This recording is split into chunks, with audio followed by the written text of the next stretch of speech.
Ngayon, maraming bata nagme-message sa amin na ano ba yung purpose ko? Actually, mahirap siyang hanapin. Yeah. Lalo na when you're in your early 20s, medyo talagang gulong-gulo ka. Lalo na ngayon sa social media, nakikita mo yung mga barkada mo kung nasaan-saan. Dati wala kang ganong karaming images na nakikita mo. Ang daming pwedeng itry. Ang daming nararamdaman na emotion na parang may kulang ba sa'yo. You're missing out on action, excitement. So, it's nice for the younger people na just keep on trying to search for your purpose.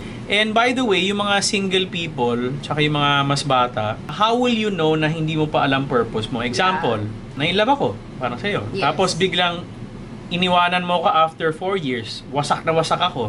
Pag sobrang wasak ka and you seem to not recover well, it's one of those signs na you don't know yet your purpose. Kasi pag wala kang purpose, feeling mo, ang mundo mo, yung loved one mo lang eh. Yeah. So pag nawala yung loved one mo, wala ka ng purpose. I remember may isang story, umiyak yung isang nanay sa amin. Sabi niya, alam mo yung mother ko, sobrang okay siya nung bata kami.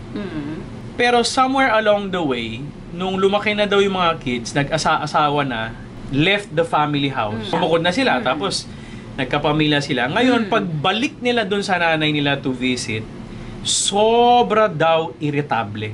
So kasama nila mga isang buwan dun sa ibang bansa, na dun sa ibang bansa yung nanay. And then sabi namin sa kanya, ano yung analysis mo bilang anak ng nanay mo na bakit ganun kalaki yung change nung nanay mo na nung bata kayo, okay siya.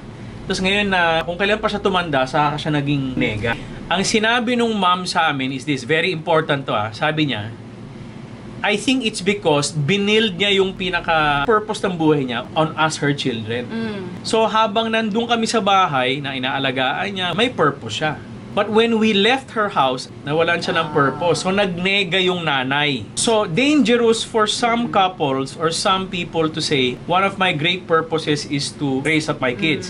Although tama siya na we should raise them up with values, discipline, hard work. Pero pag yun yung pinaka-purpose mo, once they start to leave the house, nagnenega ka na. Kasi pag umalis sila, wala ka ng purpose.